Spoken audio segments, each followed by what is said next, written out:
একের পর এক অভিযোগ, একের পর এক তলব।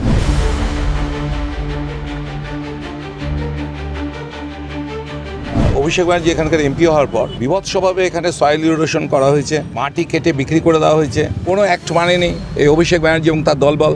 এবার বেআইনিভাবে মাটি চুরি করে বিক্রি করা প্রায় 300 কোটি টাকার দুর্নীতির অভিযোগ অভিষেক বন্দ্যোপাধ্যায়ের বিরুদ্ধে।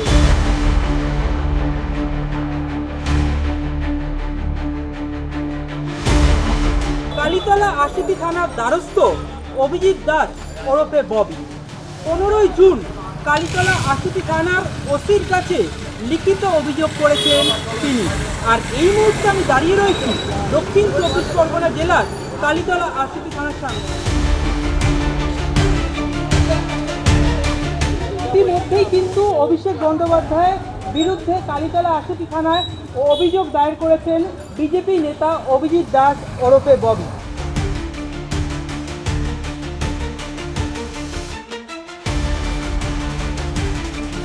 দেখুন, এই যে অভিষেক ব্যানার্জি এখানকার এমপি হওয়ার পর বিভৎসভাবে এখানে সয়েল ইরোশন করা হয়েছে, মাটি কেটে বিক্রি করে দেওয়া হয়েছে। এক একটা দিঘি 10 বিঘা 15 বিঘার এক একটা দিঘি খনন করা হয়েছে, 100 ফিট 115 ফিট করে ডিপ। সেগুলোর তো আমরা কিছুদিন আগে দেখেছি যে সারদার প্রায় 400 কোটি টাকার মতো মাটি কেটে প্রায় 20টার মতো দিঘি কেটে ওরা বিক্রি করেছে। তাতে আমরা এফআইআর করেছিলাম, দিলীপ মণ্ডল রয়েছেন যে বিষ্ণুপুর এমএলএ। তা একই টাইপের আমরা ইনভেস্টিগেশন করতে গিয়ে আমাদের হাতে প্রচুর এই ধরনের স্যাটেলাইট পিকচারের মধ্যে আমরা দেখতে পেয়েছি যে এখানকার দক্ষিণ চব্বিশ মোটামুটি শেষ করে দিয়েছে ভাইপো গ্যাং এবং পুরো তারই নির্দেশে। তো আজকে আমরা এসেছি প্রায় 300 কোটি টাকার মতন মাটি কেটে ফেলা হয়েছে, সেটার পুরো তথ্য নিয়ে আপনাদের জাস্ট দেখাচ্ছি যে এটা হচ্ছে আপনার যে মেট্রো কারশেডটা, মেট্রো জোকা মেট্রো কারশেডটা, তারপরে পুরো এতটা প্রায় হচ্ছে আপনার 163 বিঘা জমি পুরো মাটি কেটে প্রায় 100 ফিট 120 ফিটের মতো মাটি কেটে 300 কোটি টাকার বেশি হবে, কম নয়, মাটিটাকে বিক্রি করে দেওয়া হয়েছে। দেখুন একই স্যাটেলাইট পিকচার আপনার, যেখানে আপনি দেখতে পাচ্ছেন যে এটা হচ্ছে 2023, তখন এই সাইডটা কাটা হয়নি, শুধু এই সাইডটা কাটা হয়েছে। 2021 দেখুন মাটি কাটা সবে শুরু হয়েছে তখন। 2020 দেখুন কোনো মাটি কাটাই হয়নি। 2018 পুরো গ্রিনারিজ, চাষের জমি।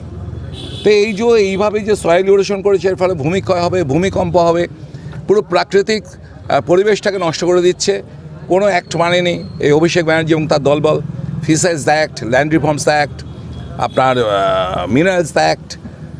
তা এই জন্য অভিষেক ব্যানার্জি, তার যে আত্মসহায়ক সুমিত রায়, দিলীপ মণ্ডল যিনি এমএলএ, এবং তার যে পুরো গ্যাং আসাদুল গাজী, বিপ্লব মণ্ডল, এই প্রত্যেকের নামেই আমরা কমপ্লেন করে গেছি আজকে কালীতলা থানায়।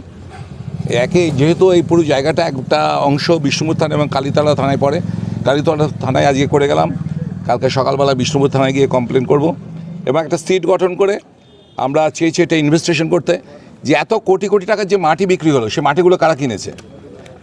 এবং এই মাটি আমি শুনেছি যে এই মাটি এখানকারই মাটি, মেট্রোরই মাটি কিনে তারা মেট্রোকেই বিক্রি করেছে। তো সরকারি জমির মাটি কেটে যে বিক্রি করা একটা রীতিমত অপরাধ, এটা পিএমএলএ অ্যাক্টেও পড়বে। এবং এই যে মাটি কাটা নিয়ে অভিযোগটা করলেন, এগুলো কি পুরোটাই সরকারি জমি নাকি প্রাইভেট? না, পুরোটা সেটা ইনভেস্টিগেশন করে বোঝা যাবে। কিছু তো সরকারি জমি আছে, এখন ল্যান্ড অ্যাকুইজিশন অ্যাক্টে মেট্রো রেলের জন্য তো অনেকটাই জমি নেওয়া হয়েছিল, আর কিছু রায়তি জমি আছে। তা সেটা এডিএমএলআরই সেটাকে দেখবেন। আমরা মোটামুটি অভিষেক ব্যানার্জি, আপনার সুমিত রায়, দিলীপ মণ্ডল, সঞ্জীব ঝা, বাবান গাজী, আপনার আসাদুল গাজী, পার্থ কয়াল, একটা এখানকার গ্যাংয়ের একটা সাগরেদ, বিপ্লব মণ্ডল, জাফর ইকবাল, তাবিবুর আলী মোল্লা, বাকবুল জমাদার, প্রণব মণ্ডল, নৌসাদ, নন্দমান্না, এই আরও অনেকের নাম আছে, 23 জন প্লাস আদার্স। তো এদের বিরুদ্ধে আমরা বিভিন্ন অ্যাক্টে করেছি, বিএনএসের অ্যাক্টগুলো ফেলা হয়েছে, ল্যান্ড রিফর্মস অ্যাক্টগুলো, ফিশারিজ অ্যাক্টসগুলো সব ফেলা হয়েছে, এছাড়া মিনারেল অ্যাক্টস যা যা আছে আমরা মোটামুটি করেছি। এবং আশা করব প্রশাসন, এখন নতুন সরকার হয়েছে, মাননীয় মুখ্যমন্ত্রী করাপশন ফ্রি এনভায়রনমেন্ট তৈরি করতে বলেছেন সোসাইটি।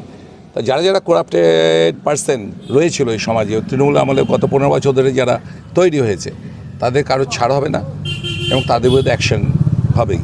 নিষিদ্ধ থাকতে পারেন এবং ভাইপো এবং তার গ্যাং অবশ্যই তাদের জেলের ভাত খেতেই হবে। পরপর মামলায় নাম জড়াচ্ছে অভিষেকের।